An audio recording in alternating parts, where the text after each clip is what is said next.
The Duchess of Sussex let slip the due date of her baby as she met locals in Birkenhead today. Meghan, 37, revealed that she is 6 months pregnant with her first child expected in April as she chatted to well-wishers in the northwest town of Birkenhead during her and Prince Harry's first joint engagement of the year.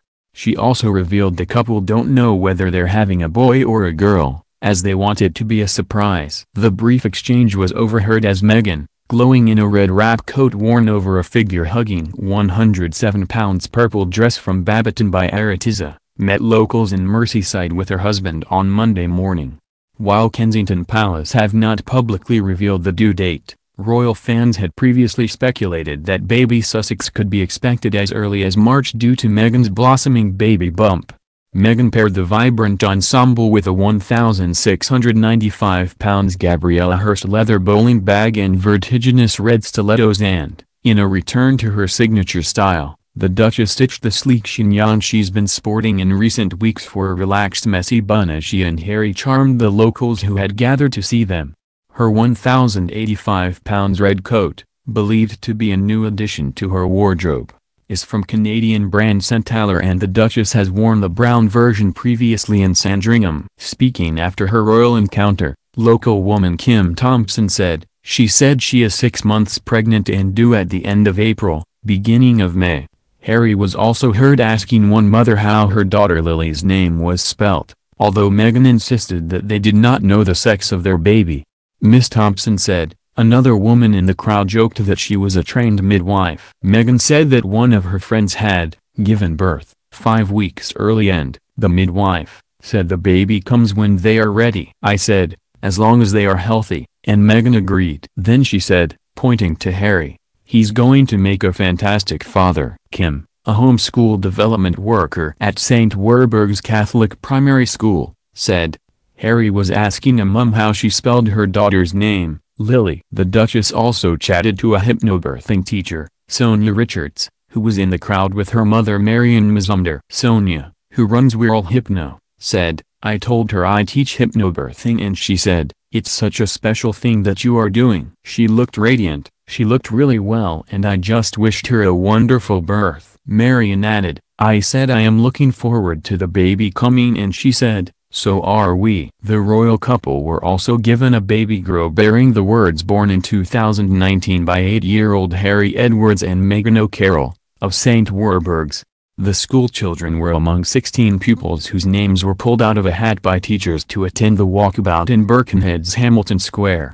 Told it was Meghan's 9th birthday, Harry asked her, has anyone sung happy birthday to you yet? No? I think we should. Leading the crowd in the song. Arriving a few moments later, Meghan said, I missed a happy birthday that was happening. Told it was for her little namesake, the Duchess leaned down to shake her hand, saying, happy birthday, Meghan, and when she realized Meghan was standing with another Harry, she giggled, oh my gosh, really? Meghan and Harry? That's really sweet. That's so nice. The Duchess also spotted a handmade sign by Louis Avis Taylor, 9, from Park Primary School in Wallasey, which read, Welcome Harry and Meghan.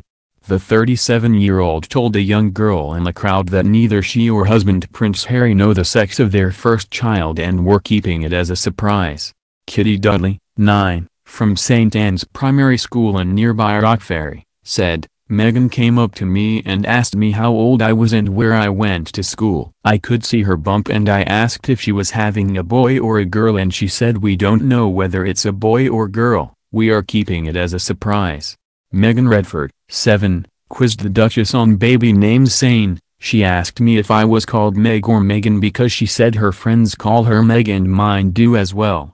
I asked her whether she would call her baby Amy if she has a girl and she said that's a really pretty name. I like it, we'll have to think about it. The former actress could be seen frequently holding her growing baby bump, which could clearly be seen protruding from her purple Babaton by Aretiza dress and Centaur coat. Meghan said she was feeling really well and thanked locals including 92-year-old Dorothy Parker from Hoylake for waiting in the cold to see her. Dorothy said, I thanked Meghan for coming to see us and asked her how she was feeling. She told me she was feeling really well and said the best part of her day was meeting me. She's such a lovely woman and so beautiful. I'm delighted I got to meet her. What a nice sign, "Did you make that?" she asked. Told he had made sure to spell her name correctly, she laughed, adding, "Thank you, I do appreciate that." Street. Warburg's deputy head teacher Sarah Dakin said, "It's amazing to see them here in Birkenhead. A lot of our children use the Hive and lots of their mums use Tomorrow's Women, so the visit is really important for the community." On the walkabout they were given a teddy bear and lots of gifts and flowers. We asked her how her pregnancy was going and she said she was 6 months and she tapped her tummy, said Carla Gandy, from nearby Wallasey, who was there with her daughter Sophia, 4. She told others that she's due in late April. Rebecca Blundell, who was in Hamilton Square with daughters Lily, 6, and Lottie, 2, says Harry asked how to spell Lily's name. Meghan came up straight after and said that he's going to be a fantastic dad. Another member of the crowd added, "She said her pregnancy had gone so quickly. I asked her how she was coping on those high heels. She said one day at a time." The couple traveled to Merseyside from London this morning to visit organizations that support and empower groups within the community. Their first stop was Birkenhead's Hamilton Square to view a new sculpture that was erected in November to mark the 100th anniversary of war poet Wilfred Owen's death. The statue, which is named after one of Owen's works, Futility, is cast in bronze and represents an exhausted First World War soldier. After unveiling a plaque to mark their visit, Harry and Meghan met local veterans and members of the Birkenhead Institute Old Boys, which Owen belonged to, and played a part in the creation of the tribute. Owen, who lived in the area for 7 years of his childhood and was educated at Birkenhead Institute, wrote poetry influenced by his experiences in the trenches. He was killed trying to cross a canal a week before the end of the war in 1918. The Duke and Duchess then undertook a royal walkabout amongst the large crowds, many of whom had been queuing for hours to catch a glimpse of the royal couple. Prince Harry gave 4-year-old Eliza Morris a hug after seeing her sign "Gingers Unite, I love you Harry" on a walkabout today. He said, "I love this. Do you love your hair? The sign is amazing." Harry stopped as he and Meghan spent more than 45 minutes chatting to the crowds. Fans presented Meghan with bouquets of flowers, and she looked particularly delighted with the gift of handmade paper flowers from a young fan from the nearby Fun Train Day nursery. The Duke and Duchess then traveled to number 7, a feeding Birkenhead citizen supermarket and community cafe, to officially open the new premises in a surprise visit. Feeding Birkenhead is a coalition of churches, food banks, community groups, and other organizations working together to eliminate hunger in the Merseyside town. The supermarket enables local families to buy their weekly shopping at a discounted price, and provides advice and advocacy on benefits, looking for work, debt, budgeting, and cooking. Harry and Meghan met with a number of the supermarket's staff and members, learning more about how number 7 helps to build the community's resilience against hunger. Later they will visit Tomorrow's Women Wirral, an organization that supports women in vulnerable circumstances. Initially established in 2011 to support women upon their release from prison, it has since expanded and now offers a range of training courses and workshops for more than 6,000 local women, including support groups around mental health issues, domestic abuse, and addiction.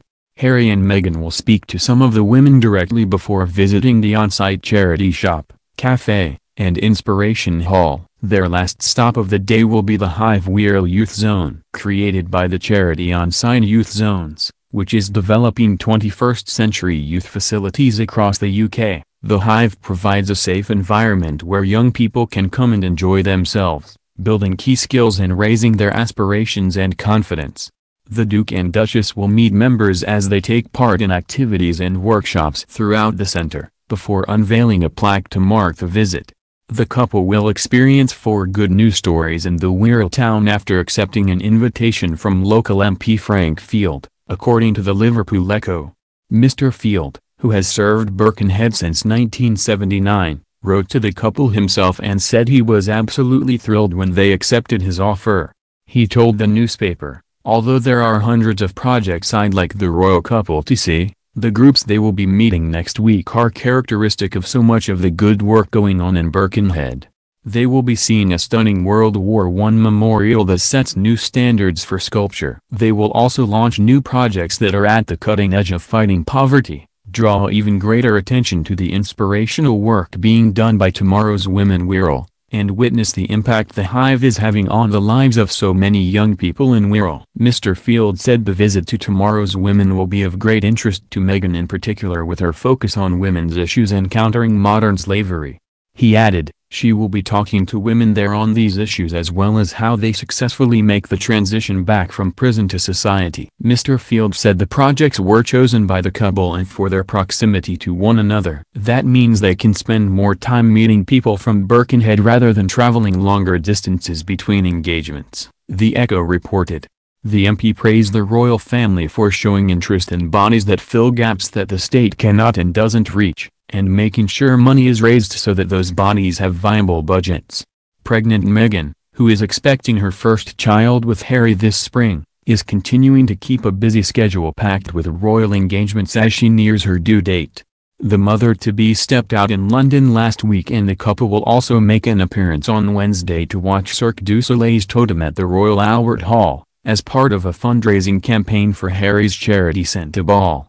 It comes as the couple continue to make renovations on their new home, Frogmore Cottage in Windsor, ahead of the birth of their first child.